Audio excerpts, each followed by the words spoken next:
नमस्कार दोस्तों, चलिए जानते हैं हरियाणा की 50 फटाफट बड़ी खबरों को सिर्फ 10 मिनट में। लेकिन उससे पहले यह वीडियो आप किस जगह से देख रहे हैं हमें कमेंट में जरूर बताएं। हरियाणा सरकार ने गन्ना किसानों को राहत देते हुए स्पष्ट किया है कि राज्य देश में गन्ने पर सबसे अधिक सब्सिडी देने वाला बना रहेगा। इसका उद्देश्य किसानों की आय बढ़ाना, खेती को लाभकारी बनाना और चीनी उद्योग को मजबूती देना है। इससे ग्रामीण अर्थव्यवस्था को स्थायित्व मिलेगा और किसानों का भरोसा सरकार पर और मजबूत होगा। अमृत सरोवर योजना के तहत हरियाणा में 500 से अधिक तालाबों के सौंदर्यीकरण का कार्य अगले चरण में प्रवेश कर गया है। इस योजना से जल संरक्षण को बढ़ावा मिलेगा, भूजल स्तर में सुधार होगा और ग्रामीण क्षेत्रों में सिंचाई व पशुपालन के लिए जल उपलब्धता बेहतर होगी। स्थानीय रोजगार के अवसर भी इससे सृजित हो रहे हैं। परिवार पहचान पत्र में सुधार के लिए राज्य सरकार ने स्थानीय स्तर पर लगाए जाने वाले विशेष कैंपों की समय सीमा बढ़ा दी है। इससे पात्र परिवारों को दस्तावेज सुधार और अपडेट का अतिरिक्त अवसर मिलेगा। सरकार का लक्ष्य है कि किसी भी जरूरतमंद को योजनाओं का लाभ पीपीपी त्रुटियों के कारण न छूटे। हरियाणा सरकार ने बजट जन भागीदारी अभियान के तहत विशेषज्ञों, उद्यमियों और सामाजिक संगठनों से सीधे संवाद शुरू किया है। मुख्यमंत्री ने सुझावों को ध्यानपूर्वक सुना और उन्हें बजट 2026 में शामिल करने का भरोसा दिलाया। इससे बजट को अधिक व्यावहारिक, जनोन्मुखी और विकास आधारित बनाने में सहायता मिलेगी। हरियाणा कौशल रोजगार निगम ने नई भर्तियों के लिए अपना पोर्टल दोबारा खोल दिया है। इससे युवाओं को सरकारी विभागों और संस्थानों में रोजगार के नए अवसर मिलेंगे। पारदर्शी चयन प्रक्रिया के माध्यम से योग्य अभ्यर्थियों को प्राथमिकता दी जाएगी, जिससे बेरोजगारी कम करने की दिशा में ठोस कदम माना जा रहा है। हरियाणा स्वास्थ्य विभाग ने राज्य में स्वास्थ्य सेवाओं को मजबूत करने के लिए 3000 नए डॉक्टर पद सृजित करने का प्रस्ताव सरकार को भेजा है। इससे अस्पतालों में डॉक्टरों की कमी दूर होगी और ग्रामीण क्षेत्रों में बेहतर चिकित्सा सुविधा उपलब्ध हो सकेगी। यह कदम आम जनता के स्वास्थ्य सुधार की दिशा में अहम माना जा रहा है। MBBS के पहले बॉन्ड बैच के लगभग 600 डॉक्टर फरवरी 2026 तक हरियाणा के विभिन्न PHC और CHC में कार्यभार संभालेंगे। इससे प्राथमिक स्वास्थ्य सेवाओं में सुधार होगा और मरीजों को समय पर इलाज मिलेगा। सरकार का उद्देश्य ग्रामीण और दूर दराज क्षेत्रों में डॉक्टरों की उपलब्धता सुनिश्चित करना है। पशुपालन विभाग ने दुधारू पशुओं के लिए बीमा योजना के अंतर्गत दावों के निपटान की प्रक्रिया को पूरी तरह ऑनलाइन और तेज कर दिया है। इससे पशुपालकों को समय पर मुआवजा मिलेगा और उन्हें आर्थिक सुरक्षा मिलेगी। यह कदम पशुधन आधारित आय को सुरक्षित और भरोसेमंद बनाने में सहायक होगा। कृषि क्षेत्र में महिलाओं की भागीदारी बढ़ाने के लिए करनाल में ड्रोन दीदी प्रशिक्षण कार्यक्रम का दूसरा चरण शुरू हो गया है। महिलाओं को आधुनिक कृषि तकनीक सिखाई जा रही है, जिससे वे खेती में नवाचार अपना सकें। यह पहल महिला सशक्तिकरण और स्मार्ट एग्रीकल्चर को बढ़ावा देने वाली मानी जा रही है। सहकारिता विभाग ने चीनी मिलों के घाटे को कम करने के लिए नई बाय प्रोडक्ट यूनिट लगाने की योजना को मंजूरी दी है। इससे इथेनॉल और अन्य उत्पादों का उत्पादन बढ़ेगा। इस कदम से मिलों की आर्थिक स्थिति सुधरेगी और किसानों को समय पर भुगतान सुनिश्चित करने में मदद मिलेगी। ITI छात्रों के लिए प्रसिद्ध कंपनियों के साथ नए MOU साइन किए गए हैं, जिससे कैंपस प्लेसमेंट के अवसर बढ़ेंगे। इससे युवाओं को सीधे रोजगार मिलने की संभावना मजबूत होगी। सरकार का उद्देश्य तकनीकी शिक्षा को उद्योग से जोड़ना और स्किल डेवलपमेंट को व्यावहारिक बनाना है। महिला सुरक्षा को प्राथमिकता देते हुए गुरुग्राम और फरीदाबाद में पिंक ऑटो सेवा के विस्तार का निर्णय लिया गया है। साथ ही महिला थानों में काउंसलिंग सुविधाएं बढ़ाई जाएंगी। इससे महिलाओं को सुरक्षित परिवहन और मानसिक सहयोग मिलेगा, जो शहरी क्षेत्रों में महिला सशक्तिकरण की दिशा में महत्वपूर्ण कदम है। उत्तर हरियाणा बिजली वितरण निगम ने रोहतक और झज्जर के कुछ इलाकों में पुराने मीटर हटाकर स्मार्ट मीटर लगाने की प्रक्रिया तेज करने के निर्देश दिए हैं। इससे बिजली बिलिंग में पारदर्शिता आएगी, चोरी पर रोक लगेगी और उपभोक्ताओं को अपनी खपत की सटीक जानकारी मिल सकेगी। सोनीपत की अनाज मंडी के जीर्णोद्धार कार्य का उद्घाटन 4.70 करोड़ रुपए की लागत से किया गया है। इसमें नई सड़कें, बाउंड्री वॉल और बुनियादी सुविधाओं का विकास शामिल है। इससे किसानों को बेहतर सुविधाएं मिलेंगी और मंडी में आवागमन सुचारू होगा, जिससे व्यापारिक गतिविधियों को गति मिलेगी। सरकार ने Delhi Bawal rapid transit corridor को मंजूरी दे दी है, जिससे हरियाणा के औद्योगिक क्षेत्रों को दिल्ली से बेहतर कनेक्टिविटी मिलेगी। इससे यात्रा समय कम होगा, निवेश बढ़ेगा और रोजगार के नए अवसर सृजित होंगे। यह परियोजना क्षेत्रीय आर्थिक विकास के लिए अहम मानी जा रही है। यमुनानगर नगर निगम कार्यालय को आधिकारिक रूप से जीरो वेस्ट ऑफिस घोषित किया गया है। यहाँ कचरे के पृथक्करण, रिसाइकलिंग और न्यूनतम अपशिष्ट उत्पादन पर विशेष ध्यान दिया जाएगा। यह पहल पर्यावरण संरक्षण की दिशा में एक मिसाल बनेगी और अन्य कार्यालयों को भी प्रेरित करेगी। यमुनानगर से मथुरा वृंदावन के लिए नई सीधी बस सेवा शुरू की गई है, जिससे यात्रियों को बड़ी सुविधा मिलेगी, धार्मिक पर्यटन को बढ़ावा मिलेगा और लोगों का समय व खर्च दोनों बचेगा। यह सेवा खासकर बुजुर्ग यात्रियों और श्रद्धालुओं के लिए लाभकारी साबित होगी। कुरुक्षेत्र और अंबाला के कुछ सरकारी स्कूलों में डिजिटल लाइब्रेरी स्थापित करने की योजना को प्रशासनिक मंजूरी मिल गई है। इससे छात्रों को ऑनलाइन अध्ययन सामग्री, ई बुक्स और प्रतियोगी परीक्षाओं की तैयारी में सहायता मिलेगी। यह कदम शिक्षा को तकनीक से जोड़ने और गुणवत्ता सुधारने की दिशा में महत्वपूर्ण है। मौसम विभाग ने 23 जनवरी को हरियाणा के कुछ हिस्सों में 30 से 40 किलोमीटर प्रति घंटे की रफ्तार से हवाएं चलने और हल्की बारिश की संभावना जताई है। किसानों और आम लोगों को सतर्क रहने की सलाह दी गई है। मौसम परिवर्तन से तापमान में हल्की गिरावट भी दर्ज की जा सकती है। आज पूरे हरियाणा में बसंत पंचमी और महान किसान नेता सर छोटू राम की जयंती श्रद्धा और उत्साह के साथ मनाई जा रही है। इस अवसर पर कई जिलों में कार्यक्रम आयोजित किए गए हैं। स्कूलों और सरकारी कार्यालयों में अवकाश घोषित किया गया है, जिससे लोगों को समारोहों में शामिल होने का अवसर मिला।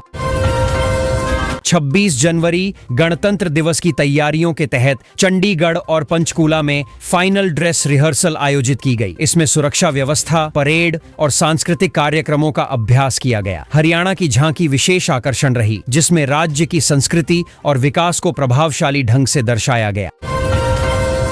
हरियाणा के लेखा अधिकारियों के लिए CAG कनेक्ट पोर्टल से संबंधित विशेष प्रशिक्षण सत्र आयोजित किया गया। इसका उद्देश्य सरकारी खर्चों में पारदर्शिता और जवाबदेही बढ़ाना है। अधिकारियों को डिजिटल ऑडिट और रिपोर्टिंग प्रक्रिया की जानकारी दी गई, जिससे वित्तीय प्रबंधन अधिक प्रभावी हो सके।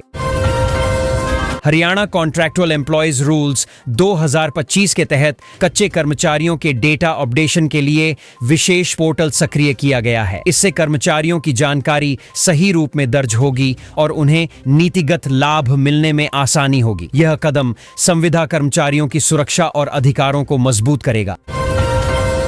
खेल विभाग ने आगामी राज्य स्तरीय प्रतियोगिताओं के लिए नई चयन समितियों का गठन कर दिया है। इससे चयन प्रक्रिया अधिक निष्पक्ष और पारदर्शी होगी। सरकार का उद्देश्य प्रतिभाशाली खिलाड़ियों को आगे बढ़ाना और हरियाणा को राष्ट्रीय व अंतर्राष्ट्रीय खेल मंच पर मजबूत पहचान दिलाना है।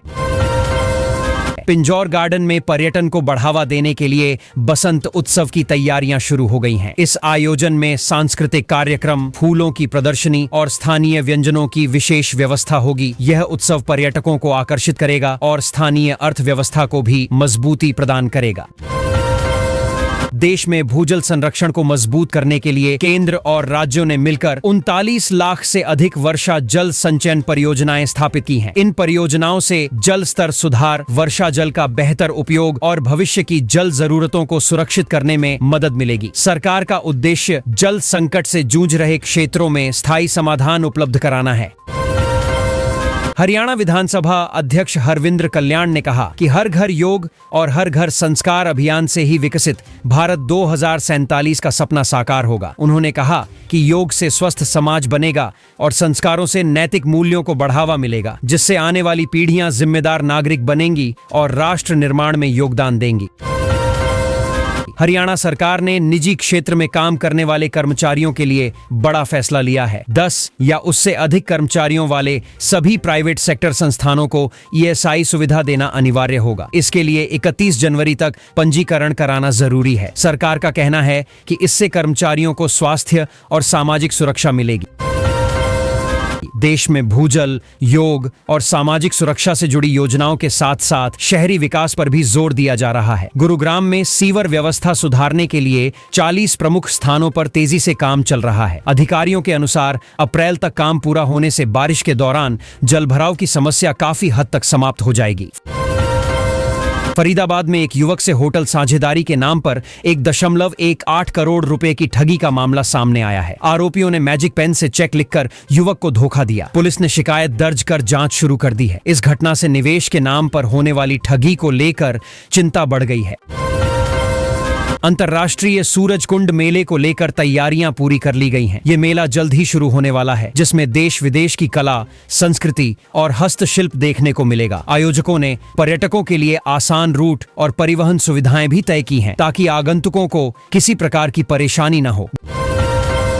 गुरुग्राम में गणतंत्र दिवस समारोह को लेकर प्रशासन ने तैयारियां तेज कर दी हैं। मुख्यमंत्री स्वयं कार्यक्रम में तिरंगा फहराएंगे। सुरक्षा व्यवस्था कड़ी की गई है और विभिन्न विभागों को जिम्मेदारियां सौंपी गई हैं। प्रशासन का कहना है कि समारोह को गरिमामय और शांतिपूर्ण तरीके से संपन्न कराया जाएगा।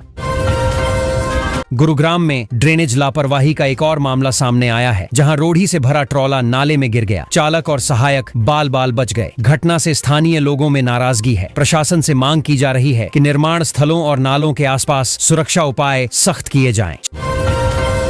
26 जनवरी को लेकर गुरुग्राम पुलिस ने ट्रैफिक एडवाइजरी जारी की है। गणतंत्र दिवस के दिन कई प्रमुख मार्गों पर कमर्शियल वाहनों की नो एंट्री रहेगी। पुलिस ने वैकल्पिक मार्ग भी बताए हैं और लोगों से अपील की है कि अनावश्यक यात्रा से बचें तथा नियमों का पालन करें। गुरुग्राम मेट्रो परियोजना को लेकर सरकार ने बड़ा फैसला लिया है। मेट्रो के लिए जरूरी निजी जमीन सीधे खरीदी जाएगी। जमीन मालिकों के मना करने पर कानूनी कार्रवाई का प्रावधान भी रखा गया है। सरकार का कहना है कि परियोजना में देरी न हो, इसलिए स्पष्ट नीति अपनाई गई है। मेदांता अस्पताल के नाम पर किडनी डोनेट कराने के बदले ठगी का मामला सामने आया है। फर्जी डॉक्टर बनकर एक महिला ने 3 करोड़ रुपए की मांग की। पुलिस ने केस दर्ज कर जांच शुरू कर दी है। यह मामला अंगदान से जुड़ी संवेदनशीलता और ठगों की बढ़ती सक्रियता को दिखाता है। द्वारका एक्सप्रेसवे पर बस सेवा शुरू कराने और यू टर्न की समस्या को ठीक कराने की मांग तेज हो गई है। स्थानीय प्रतिनिधिमंडल ने भाजपा सांसद से मुलाकात कर समस्याओं से अवगत कराया। लोगों का कहना है कि बस सेवा शुरू होने से रोजाना यात्रा करने वालों को बड़ी राहत मिलेगी।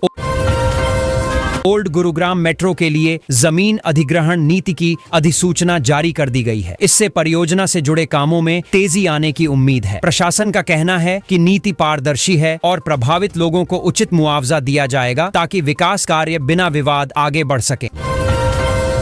3 करोड़ रुपए में किडनी उपलब्ध कराने के मामले में मेदांता अस्पताल तक तार जुड़ने की बात सामने आई है। पुलिस ने इस मामले में केस दर्ज कर जांच शुरू कर दी है। यह मामला स्वास्थ्य क्षेत्र में अवैध गतिविधियों पर गंभीर सवाल खड़े करता है और सख्त कार्रवाई की मांग बढ़ा रहा है। एटीएम से 10 लाख रुपए चोरी के मामले में कस्टोडियन कर्मचारियों पर आरोप लगे हैं। पुलिस ने मामले की जांच शुरू कर दी है और सीसीटीवी फुटेज खंगाले जा रहे हैं। बैंकिंग सुरक्षा व्यवस्था को लेकर भी सवाल उठ रहे हैं और जिम्मेदारों पर सख्त कार्रवाई की मांग की जा रही है।